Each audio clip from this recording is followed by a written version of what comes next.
Failure is temporary, but quitting is permanent. If you fail to try, okay lang yun. No? I-try mo lang ulit. Pero if you quit on your dreams, mas mahirap yun. Bakit? Kasi hindi mo talaga makukuha yung gusto mo.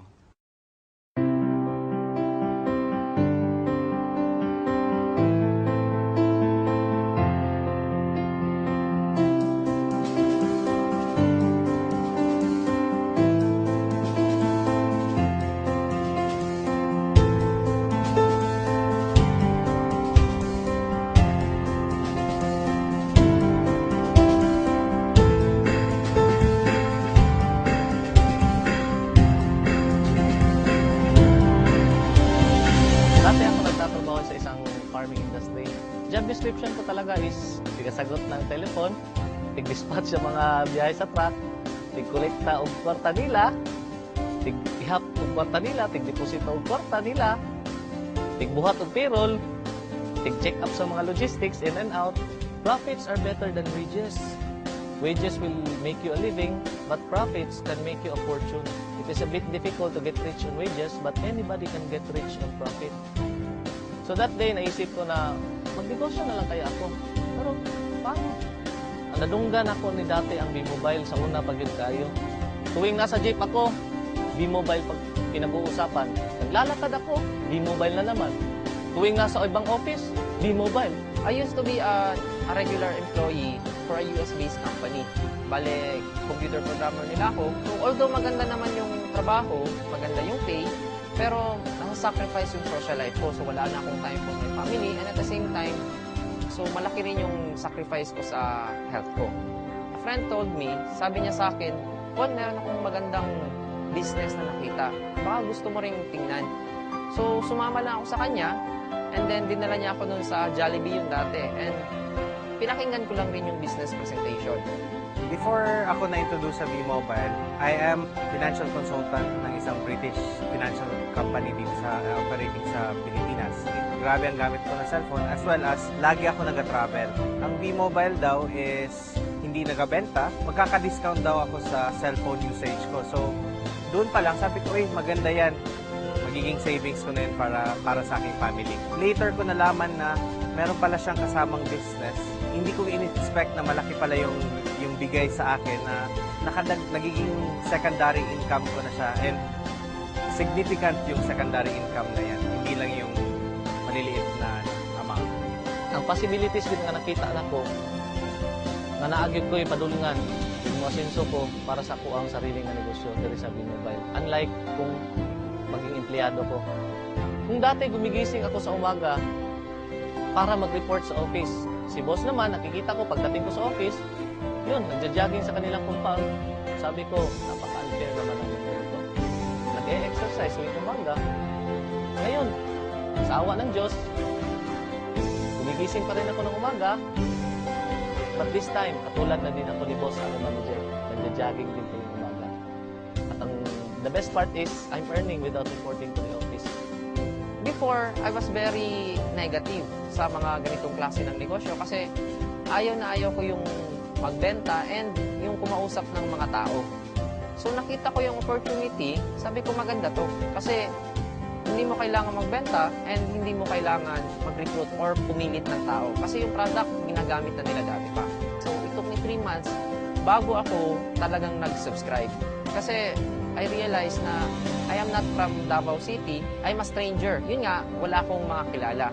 And fortunately, naging maganda rin naman kahit papano. Doon sa projection, pinakita sa akin sa table, after 3 months, 5 months, ito na yung kikitain mo. So, sa akin naman, fortunately, it took me 6 months bago may naniwala sa akin. So, for 6 months, walang naniwala, walang nag-subscribe, marami akong dinadala sa office. So, it was really challenging that time. After that, nagsunod-sunod na. Naging maganda na yung resulta and lumaki na yung grupo ko.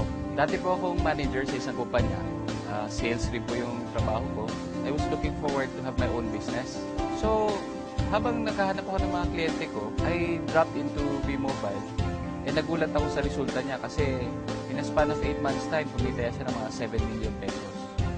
So for me, sabi ko, okay kumita ka ng 7 million, andito ang kapital mo, bakit hindi ko subukan?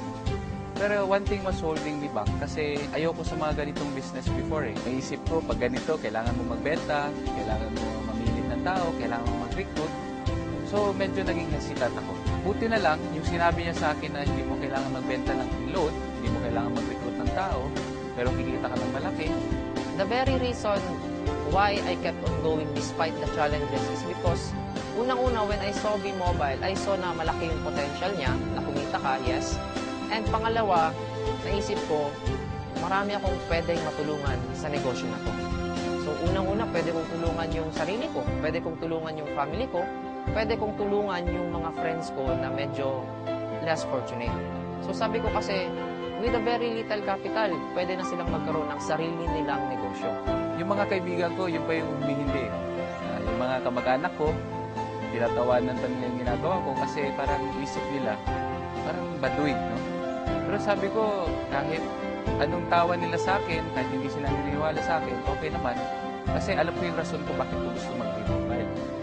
Rason ko is gusto kong magbago yung buhay ko kasi alam ko yung buhay ng mahirap eh. May nangyari sa family namin, naubos lahat yung business, naibago yung bahay. And those were the things that were painful sa buhay ko dati. Pero sabi ko nga, if I can make a change, ibalik ko yung dating state of living, yung standard of living namin, a decent lifestyle, bakit hindi ko gawin? So, hindi ko pinansin yung mga humihindi. Nakakatawa lang, ang mga naniniwala sa akin, yung mga taong hindi ko pa kakilala. No? Yung iba nasa abroad, yung iba hindi ko naman mga kaibigan dati, pero naniwala. Pasalamat ako sa Diyos, after 1 year of doing the business part-time, kumita na ako ng 1 million dito. For a very small capital, to earn 1 million pesos is what I really wanted. No? With a very minimal effort, kasi ang ginagawa lang namin dito is we're teaching people how to use their loan. Yun yung masarap dun eh. Dati kasi nung binata ako, sarili ko lang yung iniisip ko. Anything na I do, anything na kinikita ko para sa sarili ko lang. But pag meron ka na palang pamilya, mag-iiba na yon. Ang first reason ko dati was yung discount. Nagugustuhan ko talaga yung discount. So, anong magagawa ng dagdag income? March 2012, it was my first vacation na reward ko sa sarili ko through B-Mobile. 3 days, nagbakasyon kami ng barkada ko sa Boracay, and after 3 days, kumita naman ako ng 36,000. So, hindi na masama. March 31 to April 18, yung family ko naman yung kasama ko nagbakasyon. So, masarap na magbakasyon, lalo na kung kasama mo yung family mo. Ang mas masarap pa nito, pag uwi ko sa bahay, after 18 days na nag-road trip kami sa buong Pilipinas, meron akong at least 50,000 worth na cheque. So, I was very happy and my mother was very happy. Ang ma-advise ko lang sa mga kaibigan ko, sa yung mga nakakita ng advertisements namin sa Facebook, yung nakakita ng video link sa Facebook, i-try mo i-click lang yung link, malay mo, no? Maging katulad ka sa akin. I really didn't expect this change in my life. For the new ones, continue moving. Huwag kayo mag-quit kasi sa lahat ng mahirap, itong B-Mobile ang pinakamadali. As long as you keep on doing the business, as long as ginagawa nyo siya, may magbabago at magbabago sa buhay ninyo. Imposibleng wala. Salamat, B-Mobile. Unti-unti mong inikot ang buhay ko. Paitaas. Thank you po. Maraming salamat sa B-Mobile, no? Maraming salamat din po sa lahat ng mga taong naniwala sa akin. And maraming po salamat din po sa mga taong nag-guide sa akin dito sa business nito. Kasi sabi nga, it is in helping each other, no? Together, everyone achieves more. As a team, tulong-tulungan po tayo para kunin natin yung pangarap natin. Maraming po salamat.